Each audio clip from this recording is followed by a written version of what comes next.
The impact of trauma and neglect during childhood goes far deeper than just mental illness. It delves into an area of a lack of knowledge in how to do things, a lack of knowledge in how the world works, and a lack of knowledge in who and what you are. In this episode, I share my experiences of how I've learnt to identify those lacks of knowledge, as well as how I'm overcoming them. In addition, I also share a chapter of my book, How to Get Your Shit Together, called Learn How to Learn. Because once you've identified a lack of knowledge in something, you have to know how to learn and overcome that lack. So, you'll enjoy the talk, you'll enjoy the book, and I'll put the timestamp in, so if you want to skip straight to the book chapter, you can.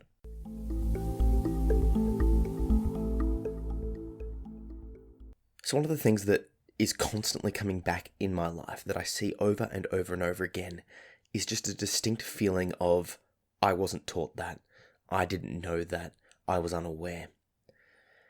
I put this feeling back to a neglectful, traumatic childhood. Let me explain. My father was very absent, and due to that, there's a lot of stuff that ideally I could have been told or should have been told, but just wasn't. And what this leads to is me constantly discovering things that I'm just unaware of, me constantly discovering things that I just didn't know I even needed to know or didn't even know existed. Like a cliche example is how to shave. No one taught me. I sort of just shambled together and figured it out. Now, it was only until I saw a friend of mine helping her son shave his head did I realize that you could get maybe 4 times the efficiency out of a razor. Now, this is just a very small example, but it sort of highlights the fact that had I been shown that knowledge would already be sort of in my brain. Now, something like a shaving thing is innocuous and it's very easy to remedy. Because it's like, okay, I need a shave, I can look it up, it's not hard. The real issue that I'm repeatedly finding, is one of like a core sense of self-efficacy, to know that, you know, what I'm wanting to do is okay, to know that I should pursue my dreams, to know that I should take action, to know that I should work for what I want. And I put this down to a neglectful past from my father, because there was no, I'll rephrase actually, I only ever received one word of encouragement, and this was following a black belt grading for a martial art, not in person, but he wrote it in his diary, which I discovered after he passed away. So I don't remember any words of encouragement from him. I don't remember being told to go for it, to try, to sort of how to overcome failure, to all of that sort of stuff. It extends to sort of knowledge of around the house, of keeping the house clean, of doing sort of house duties, for example, handyman work, a whole bunch of stuff. Now, I'm sharing this with you not to gain sympathy or anything like that. It's more to highlight the fact that if you had a less than ideal upbringing, there will be gaps in your knowledge. I mean, hell, even if you had an ideal upbringing, there will still be gaps in your knowledge. But for those of you that are listening that have had, you know, issues with one or both parents, or mental illness or addiction or anything like that, there will be things that you don't know. And those can be remedied because you can look them up and you can learn. The real issue is what don't you know that you don't know? Yeah? And I'm constantly discovering these things over and over and over again. So how am I dealing with it? The first thing is it's become just like a monthly thing that's like, oh, and here's another thing that I've discovered. So I've sort of come to accept it. I've come to accept that I will be forever discovering things that ideally I should have been told. So what do I do with that information? Well, now when I discover it, I take action to remedy it. So for example, handyman stuff. If I have to hire someone, I'll now watch them fix the thing so I can learn it, right? Or I will research it online. All of those sort of things that you can do. The more important one, though, is when I recognize a character deficiency, a personality deficiency, something that I need to improve upon, I take every effort to fix it. So my father was terribly undisciplined. He was constantly stoned. The house was a mess, and he, in the later parts of his life, got nothing done. He just sat on his couch, got high, had some coffee, and produced art scarcely. So he had a lack of discipline. Now I looked at that and go, well, man, I need to add discipline to my life. So what can I do? So then I discovered Jocko Willink, his podcast, his books, and that sort of stuff. If you haven't, get on board because he's incredible. Now, I listened to 100 to 150 of his podcasts and read his books a couple of times and all of this sort of stuff. I'm right on the bandwagon. Why? Because I just know that adding discipline to my life is something that I didn't have. And if I couldn't get it from my father, I'll get it from some other source. Now, Jocko is the most disciplined person that I've ever come across. So using his podcast as a way to get that knowledge into my brain has been vital. I credit that with changing my life. One of the many things, but it was pivotal, that discovery. But the question is how do you discover what you need? Do you need discipline? If so, go there. But what if you need to add some more fun or more joy or more spontaneity or creativity or, pick any other attribute? What can you do? The first step is to work out how you can work that out. So meditation, contemplation, and watching what other people do easily that you struggle with. What do you struggle to do that other people just seem to be able to do? So, for example, if you're struggling with confidence and you see people that are confident, you should take their advice or at least watch what they do and mimic it until it starts working for you. Side note, if you're after a confidence boost, I've just released a Skillshare course on growing your confidence. It covers the building confidence in the physical realm, the social realm, the intellectual realm, the financial realm, and the spiritual realm. I will put a link down below on Skillshare. You get 2 months free access. So head over, check it out. 2 months free access on me, and you can cancel before you pay. So get that confidence boost. The point is if you recognize that you are struggling in an area that other people find easy, take action to follow what they're doing, or if you can, ask their advice. If they're an online personality, listen to their podcast, read their books, etc. It really comes down to getting self-aware, to meditating, to introspecting, and to looking at what's going on. If you've come from a childhood like mine, you will have that issue, you will have that struggle. It's something that you just have to accept. That's the other part of this that's quite challenging, at least initially, is working out to you've just got to accept that the past is the past. I share this with you, like I said, not for sympathy, but to demonstrate a point. Now, no matter what happened in my past, no matter the trauma, the neglect, the abuse, all of the sort of stuff that I faced, it's on me now to deal with it. I'm 31. My childhood happened years ago. So there's no point blaming my father or the other people in my past because I'm the one that's left to pick up the mess. Now, that's not to say that I won't talk about it and discuss it and write about it and speak to my therapist about it and all that sort of stuff and sort of break it down and sort of process it and all that. But ultimately, I'm the one that's going to have to pull myself out of there. I can't sit there going, oh, Dad, you didn't teach me to how to, drill a hole in the wall, right? And then just never be able to drill a hole. I have to learn that skill. You didn't teach me how to shave. I have to learn that skill. You didn't teach me discipline. I have to learn that, right? It's on me. Similarly, if you're facing issues that is caused by something in your past, it's on you. It sucks. It's terrible, but you have to fix that problem, no matter what that problem is. And, this isn't to say that it's not their fault. It might be, someone's fault, but it's still your responsibility to fix this. Probably my most popular blog post, the one that gets consistently the most traffic, is called The Hardest Truth of Childhood Trauma. And basically the answer is that it's not your fault, but it's your responsibility to get better. I'll chuck a link down below for that one as well, if you want to have a read. But it's a little bit controversial because people are like, oh, are you, victim blaming, all that sort of stuff? No, not victim blaming in any sense. But if something has happened to you now or in the past or any time, you can blame other people and you might even get some recompense, some money, some apologies, whatever out of them. but you still have to fix yourself. You still have to pull yourself up. It's like if someone pushes you down to the ground, right? You might be waiting forever for them to help you back up.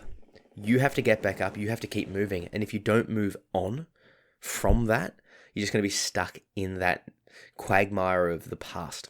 So, with this in mind, if you've had a troubled childhood, if you have had traumatic past, if you've been neglected, there'll be a gap of knowledge that you just don't realize that you don't know.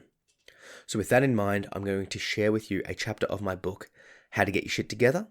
This chapter is called Learn How to Learn. And the idea is that of this chapter is to show you the background understanding that there are different ways to learn, and that your learning shouldn't stop in high school. And if there's something you want to learn, either to self-improve yourself, like I've discussed in this episode, or to just gain a new skill or a technical capacity for work or hobbies or hustle or whatever, you need to work out how you learn, okay? And side note, your learning shouldn't stop at school, okay? Pick a book up, read it, get a podcast going, all of that sort of stuff. So because you're listening to this, you're already on the bandwagon, so learn how to learn. I'll play that chapter soon. I just want to remind you, everything I'm doing is online and out there for free. The idea being that I want to put this information out there in a way that it is affordable, i.e. if you were like me and you left home at 15, you wouldn't have been able to afford this sort of stuff. The information that I've got would have helped me back then. So I want to provide the same sort of help to people in my situation. That being said, if you are in a position and you want to support what I'm doing, there's a couple of ways. You can choose, if you like, to buy a copy of the book or any of the books I've got. They're available as paperback, ebooks, and audiobooks, and that way you can get access to all the chapters straight away. But the best way you can support what I'm doing here financially is by becoming a Patreon. Why? Well, Patreon is basically it's small monthly contributions on your end that hopefully won't impact you too much, or at all, ideally, obviously, but collectively put together, it'll make a massive difference on my end. The idea being is that I can see how much money's coming in, so that I know how much time I can then dedicate to all my online work, the blogs, the books, the podcasts, the videos, the articles, all of the stuff I'm doing. It takes a lot of time. It's a passion project. I'm going to keep doing it, but if you are in a position, if you can support what I'm doing here, it would be much, much, much appreciated. So head over to Patreon. Sign up for whatever you can afford. Thank you so much for those that are already doing that. I can't stress that enough. So without further ado, here's the chapter, Learn How to Learn, from How to Get Your Shit Together.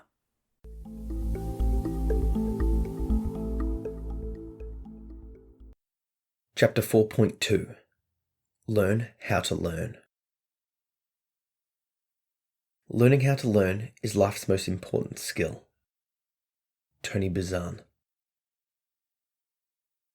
I don't know what your goals are, what you already know, what you want to know, or what you will need to know in the future. Realistically, I don't really even know that for myself. Goals, desires, life circumstances can and will change. The only real certainty is that the process of learning new skills, knowledge, and concepts will be lifelong. Learning how to learn, or more specifically, learning how you learn, is one of the most important life skills to develop. In addition to writing, I work as a high school teacher.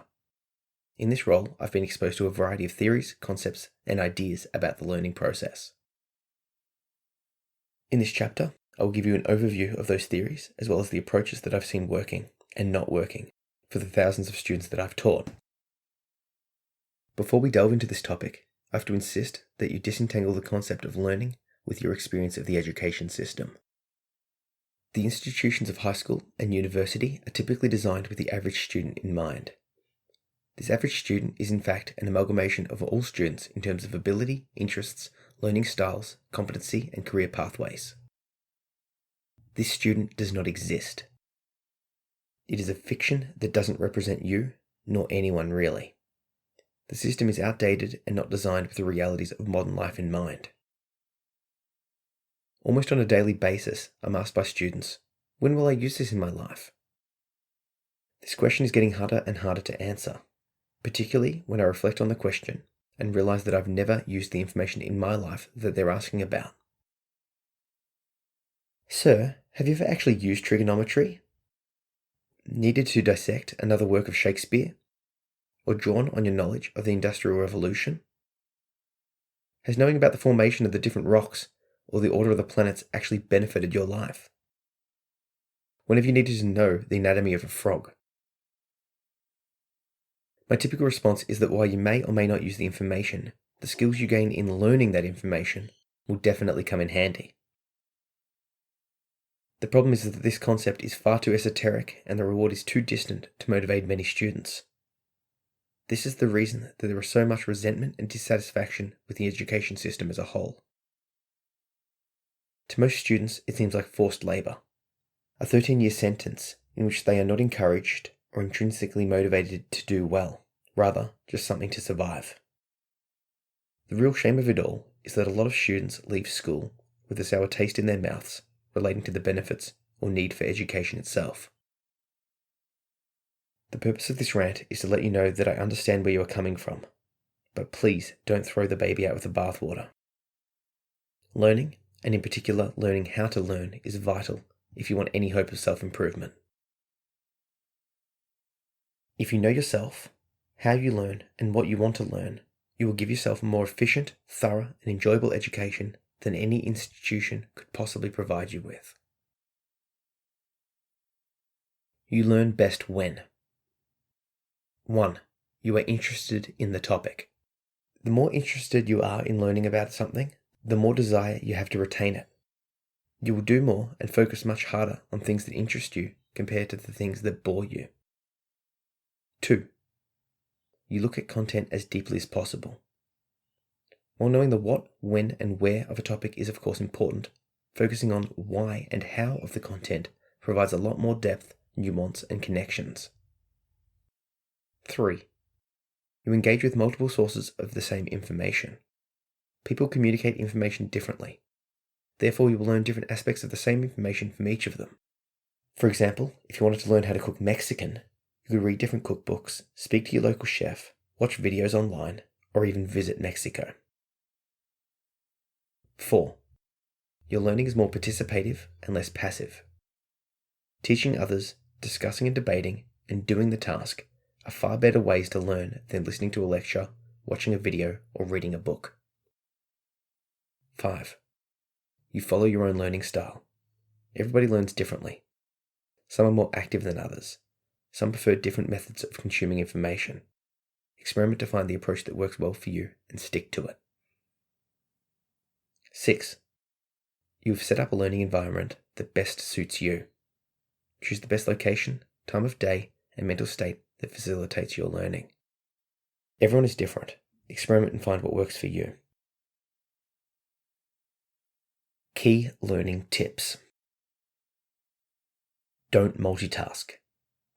Whilst it may seem that you can effectively multitask, you simply can't. In reality, you're basically doing many tasks poorly. When attempting to learn anything, focus on the task at hand. Turn off all technology and put yourself in an environment that minimizes potential distractions. If you're simultaneously studying, watching TV, answering the phone, talking to someone, or checking social media, you're not effectively learning.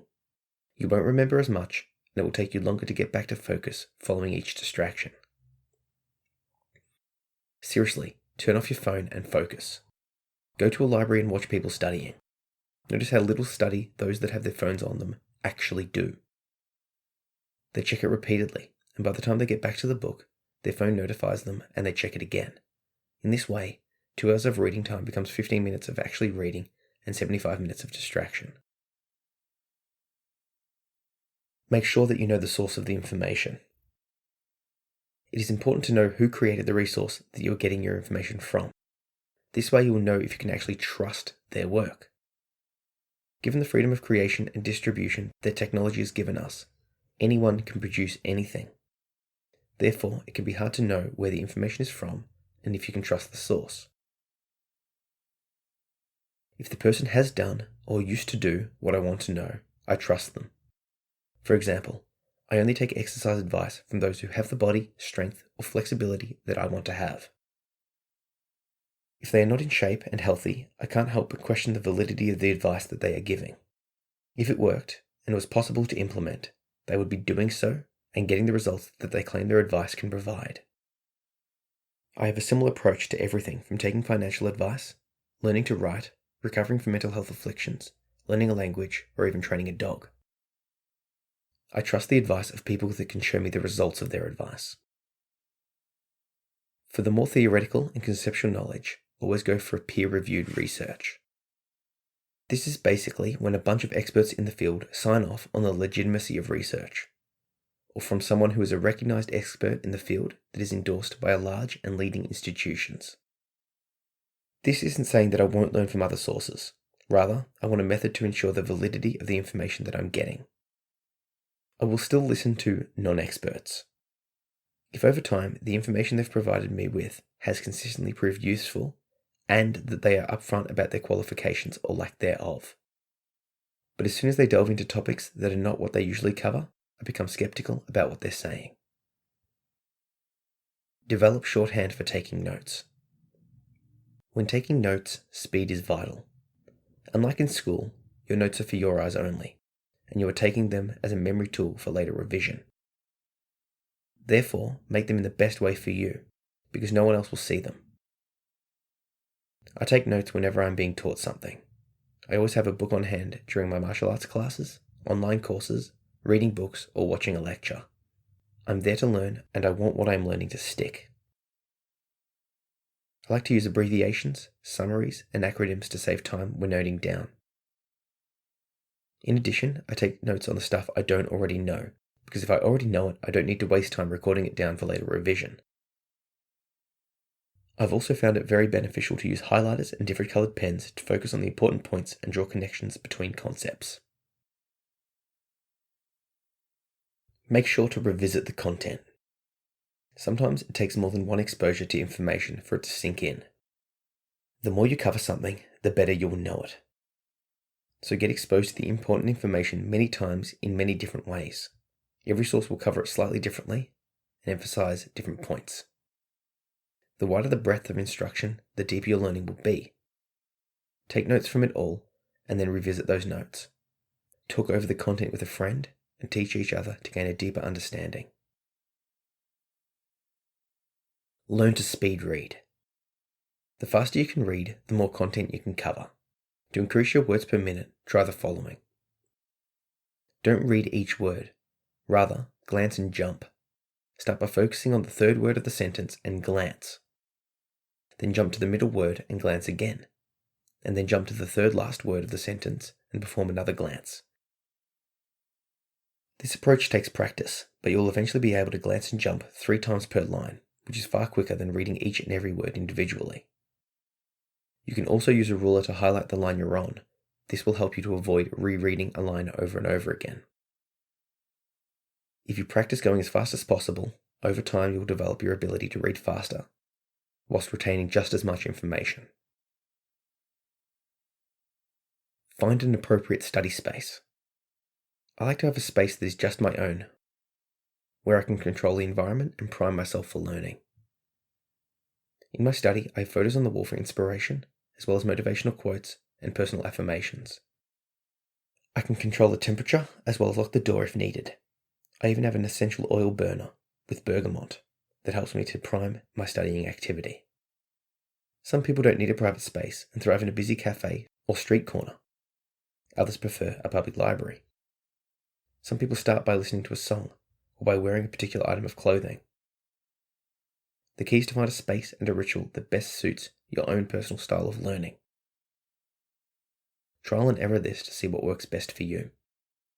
But in general, you want your study area to be free from external distractions, temperature controlled, bright, have fresh airflow, easy access to amenities, the room to be spread out and have a comfortable feel.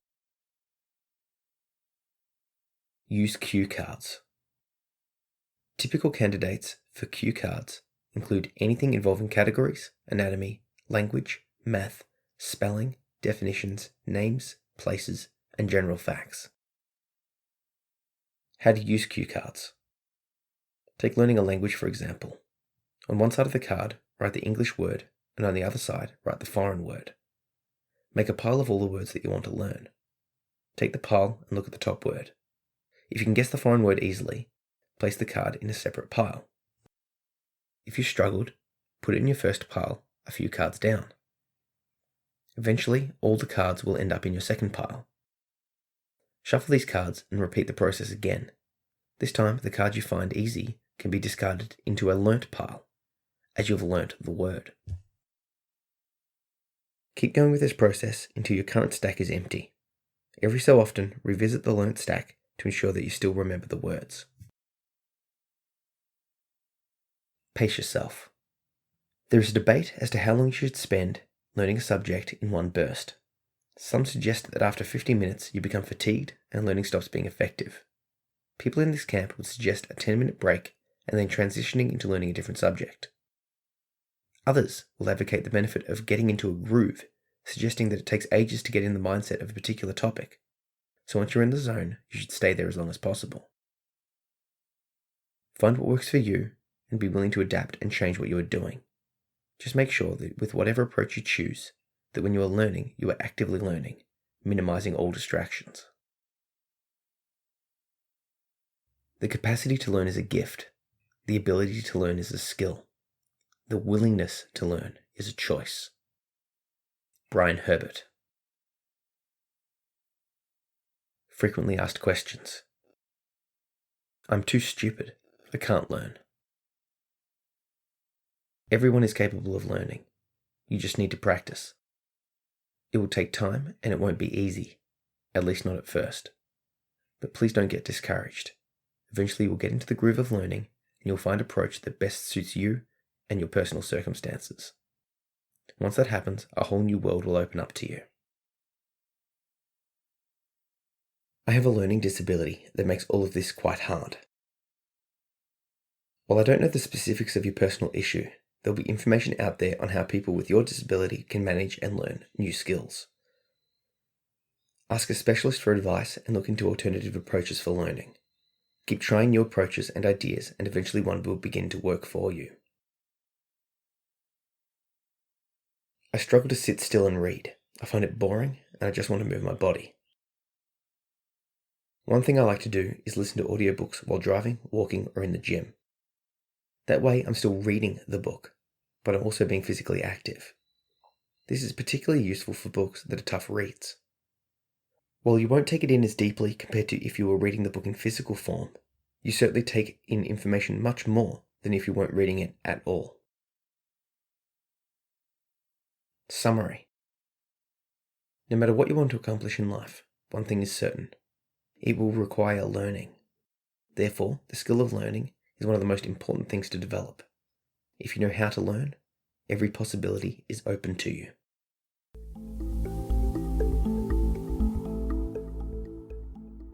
So thanks for listening, guys. If you like that chapter, it's out now as a paperback, ebook, and audiobook. Links are down below.